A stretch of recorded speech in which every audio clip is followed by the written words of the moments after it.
নির্বাচনই হয়েছে পশ্চিমবঙ্গে আলুর দাম, পটলের দাম, পেঁয়াজের দাম, টমেটোর দাম, তেলের দাম, গ্যাসের দামের উপর। সম্ভবত এটা প্রথম নির্বাচন হচ্ছে পশ্চিমবঙ্গে। প্রথম যদি নাও হয়, বহু বছর বাদে নির্বাচন হচ্ছে। এই নির্বাচনে বিষয়, এই নির্বাচনের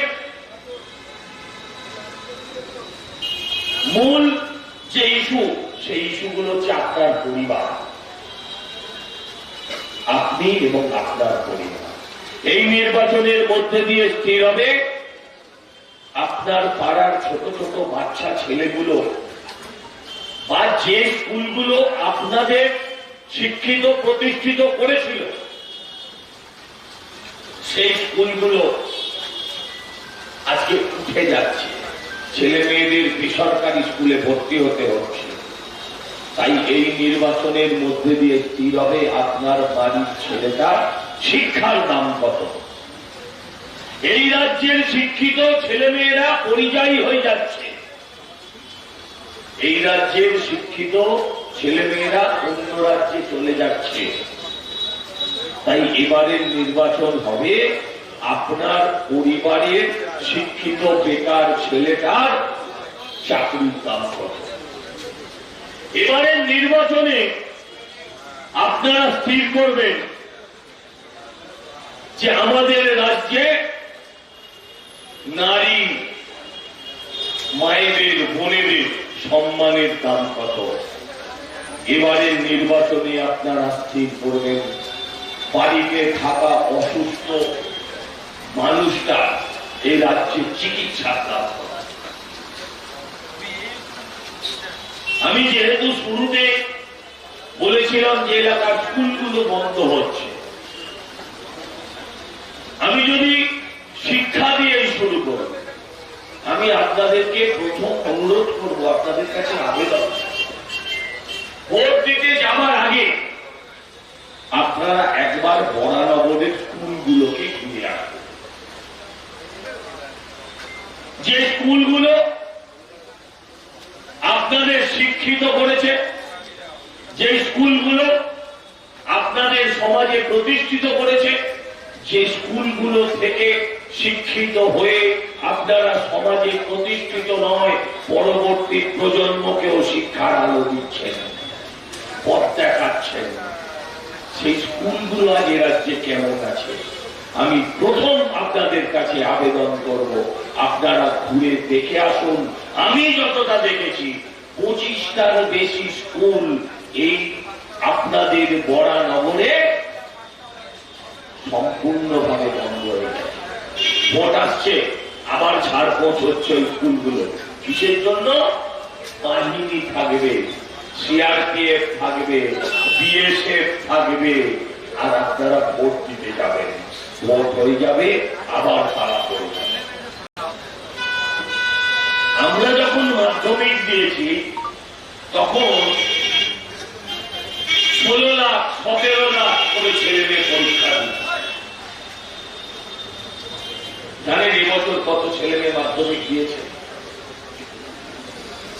এবছর 9 লাখের কম ছেলে মেয়ে এই রাজ্য থেকে মাধ্যমিক দিয়েছে।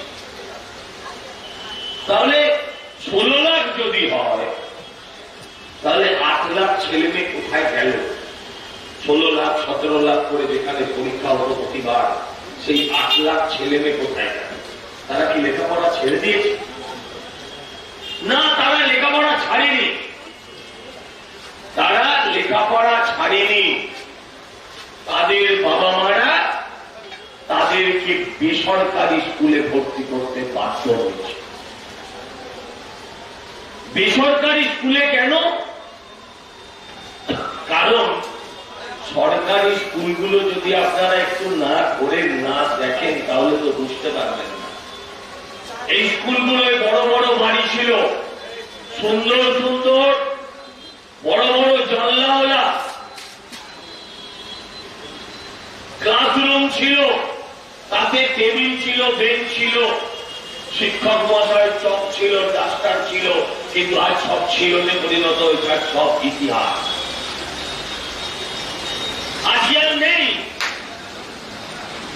2011 সালের পর থেকে পশ্চিমবঙ্গে এই সরকার কোন শিক্ষক নিয়োগ করেননি,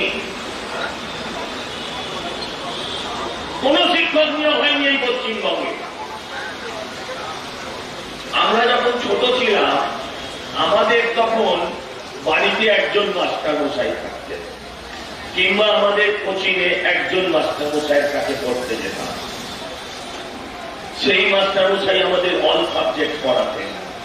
কিন্তু যখন আমরা স্কুলে যেতাম তখন আমাদের অঙ্কের স্যার আলাদা থাকতো, ইংরেজির স্যার আলাদা থাকতো, ভূগোলের স্যার আলাদা থাকতো। আর এখন উল্টে গেছে। যারা সরকারি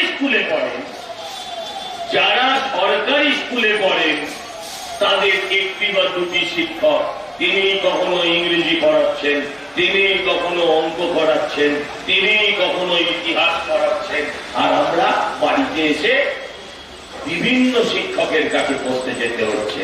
আজকে সকালবেলা ইংলিশের ক্লাস টিউশন, দুপুরবেলা ইতিহাসের টিউশন, ম্যাথসের আলাদা টিউটার। আজকে যেটা আমাদের স্কুলে ছিল সেটা আজকে আমাদের বাড়িতে আলাদা হয়েছে। আমি এখানে যারা বসে আছেন যাদের বয়স 35-40, আমি তাদেরকে যদি প্রশ্ন করি, আমি এখানে যারা দাঁড়িয়ে আছেন তাদের সবাইকে প্রশ্ন করছি যাদের বয়স 35-এর বেশি, আপনারা কারা কারা সরকারি স্কুলে পড়তেন? হাত তুলুন। সরকারি স্কুলে কারা কারা পড়তেন? প্রায় অধিকাংশ হাত, বাকিরা কি করতো না? সরকারি স্কুলে কারা কারা পড়তেন? প্রায় সবাই না? তখন বেসরকারি স্কুল বলে অধিকাংশ বাড়ির বাপমা জানতো। আমি যারা আজকে দূরে বসে শুনছেন হাত তোলার দরকার নেই, তারা মনে মনে ভাবুন যে আমার কথাটা ঠিক না ঠিক। আর আজকের দিনে যারা সরকারি স্কুলে পড়তেন তাদের বাড়ির 15-16 বছর বয়সের ছেলে মেয়েটাকে আপনারা সরকারি স্কুলে পড়ান না বেসরকারি স্কুলে পড়ান? এই প্রশ্নটা আজকে আপনাদের কাছে রাখতে এসেছি। আপনাদের যে ছেলে মেয়ে, আপনারা যারা সরকারি স্কুল থেকে পাস করেছিলেন, মানুষ হয়েছিলেন, শিক্ষিত হয়েছিলেন, সেই পরিবারের যাদের ছেলেদের বয়স 15 বা 16, তারা কতজন সরকারি স্কুলে আজকে নিজেদের ছেলেদের পড়ান? হাত তুলতে। একজন। আপনার ছেলে সরকারি স্কুলে পড়ে যার বয়স 15 বা 16। দুজন। তার মানে বেশিরভাগ ছেলে মেয়েকেই আপনারা আজকের দিনে বেসরকারি স্কুলে পড়াতে বাধ্য। পাড়ায় পাড়ায় আজ থেকে 15 বছর আগে আপনার এলাকায় ডিপিএস নর্থ কলকাতা ছিল। 20 বছর আগে কোম্পানির হাত বদল হয়, স্কুলের হাত বদল হয়ে গেছে, চিনি গোয়েন্দা হয়ে গেছে, ব্যবসায়িক কোম্পানি কিনছে। আপনাদের এখানে সেন্ট্রাল মডার্ন স্কুল ছিল? আচ্ছা, এটা ছিল। আমি জানতে চাই আপনাদের এখানে হেরিটেজ ছিল? ছিল। আপনাদের এখানে ক্যালকাটা পাবলিক ছিল 20 বছর আগে? ছিল না। ক্যালকাটা পাবলিকে, বরানগর পাবলিকে ছেলেরা পাবলিক ভর্তি হতে পারবে না। হেরিটেজে সাধারণ বাড়ির ছেলেরা ভর্তি হতে পারবে না। আমাদের সময় স্কুলগুলোর নাম ছিল বিদ্যানিকেতন, আদর্শ বিদ্যালয়, মহাকালী পাঠশালা। আর এখন স্কুলগুলোর নাম কি? ডিপিএস।